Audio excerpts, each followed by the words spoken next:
você, por favor.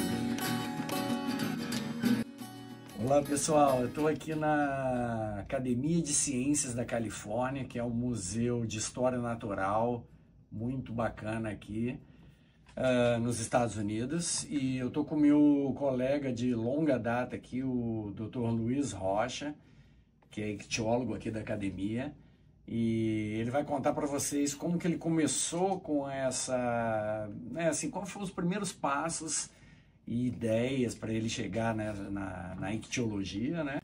Então, eu acho que eu sou um daqueles ictiólogos natos. Sempre tive interesse em peixe, sempre tive aquário, desde que eu me lembre.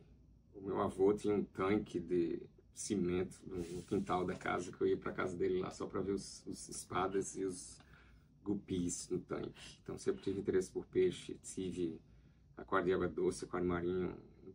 Num certo momento, antes de entrar na universidade, eu acho que eu tinha mais que 2.000 litros de água na minha casa, entre jarrinho de maionese com beta até aquário. Eu tinha um aquário marinho de 250 litros. Então sempre teve esse interesse por peixes, né? E depois que caiu na graduação você fez em biologia? Graduação em biologia, mestrado em zoologia. E biologia sempre foi o que eu quis fazer. Desde eu tive uma aula, quando eu morava em São Paulo, na terceira série do primeiro grau. Morava em São Paulo e o professor trouxe uns peixinhos lá para a gente fazer um experimento para mudar o pH da água, para ver como os peixes reagiam à mudança de pH da água, que ele queria falar que o ambiente influencia no comportamento dos peixes. E eu fiquei assim, vidrado. Então ele falou, você devia ser um biólogo, você é interessado. Eu falei, isso é uma profissão? Isso existe? Ele falou, eu falei, então, você imaginou, eu quero ganhar dinheiro para estudar peixe? Só era o que eu queria fazer, né?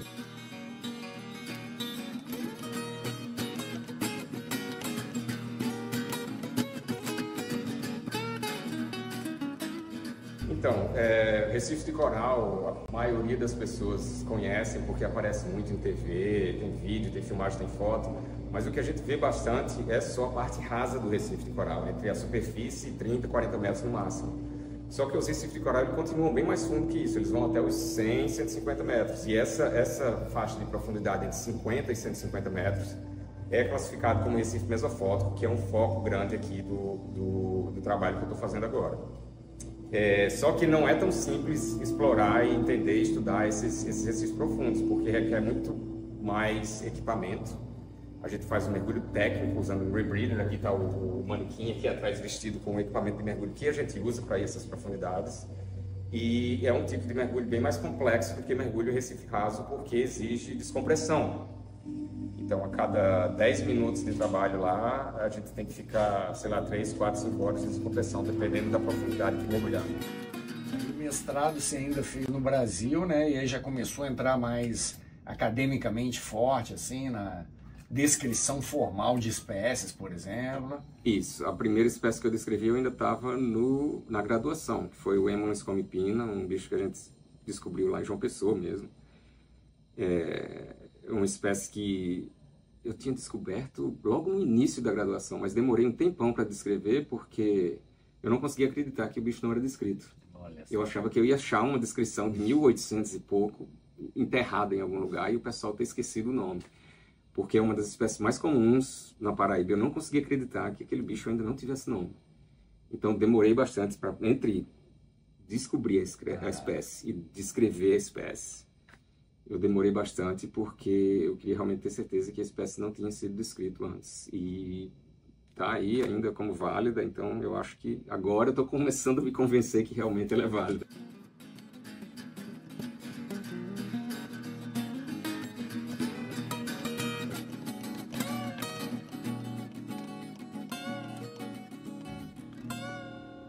Bom, biodiversidade nos recifes de coral.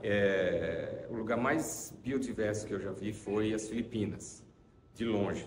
Tem cerca de mais que 2.000 espécies de peixes recifais lá em algumas áreas. E isso eu acho que é devido a uma combinação de diversos fatores. A área é geologicamente bastante complexa, até uma combinação de milhares de ilhas. É uma grande acumulação de espécies lá, um lugar onde há muita especiação também, então espécies são formadas e acumulam lá ao mesmo tempo. Uma grande quantidade de processos bem diferentes que combinados criam essa região muito biodiversificada.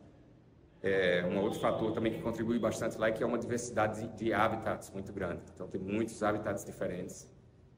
Então, tem peixe que prefere uma área mais arenosa, tem área arenosa, tem peixe que prefere uma área com mais corais, tem área com mais corais, tem área com mais pedra.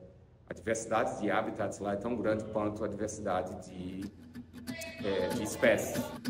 Aí depois você já emendou com um doutorado nos Estados Unidos, e aí começando com também encaixar a parte de genética junto com essa parte mais da descrição morfológica propriamente dita. Então, quando eu comecei a trabalhar lá em João Pessoa,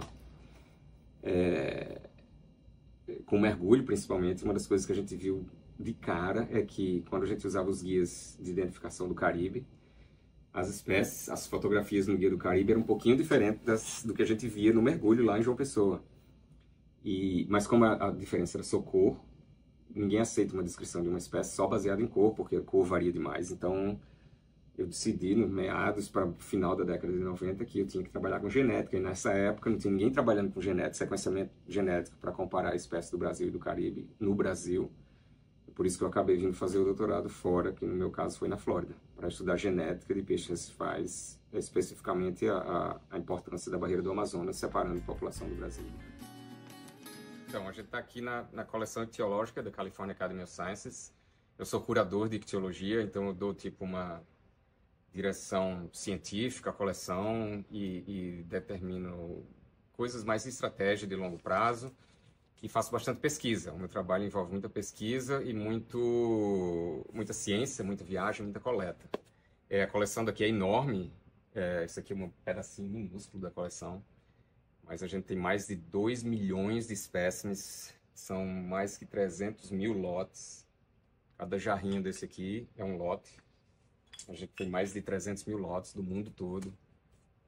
Muitos bichos do Brasil. Tem um aqui, Oliqueres diatus, que ainda está no label aqui do jarro, ainda está como cianocéfalos, mas esse aqui foi coletado em Vitória, Espírito Santo, 1963, e está aqui na coleção para uso total, e qualquer cientista tem acesso a esses espécimes aqui, se quiser vir estudar a morfologia e a taxonomia e evolução. A única coisa que, infelizmente, ainda não dá para estudar deles é genética, porque eles foram todos preservados em formol, e quando a gente coloca o tecido no formol, o DNA se fecha de um jeito que fica muito complicado de sequenciar.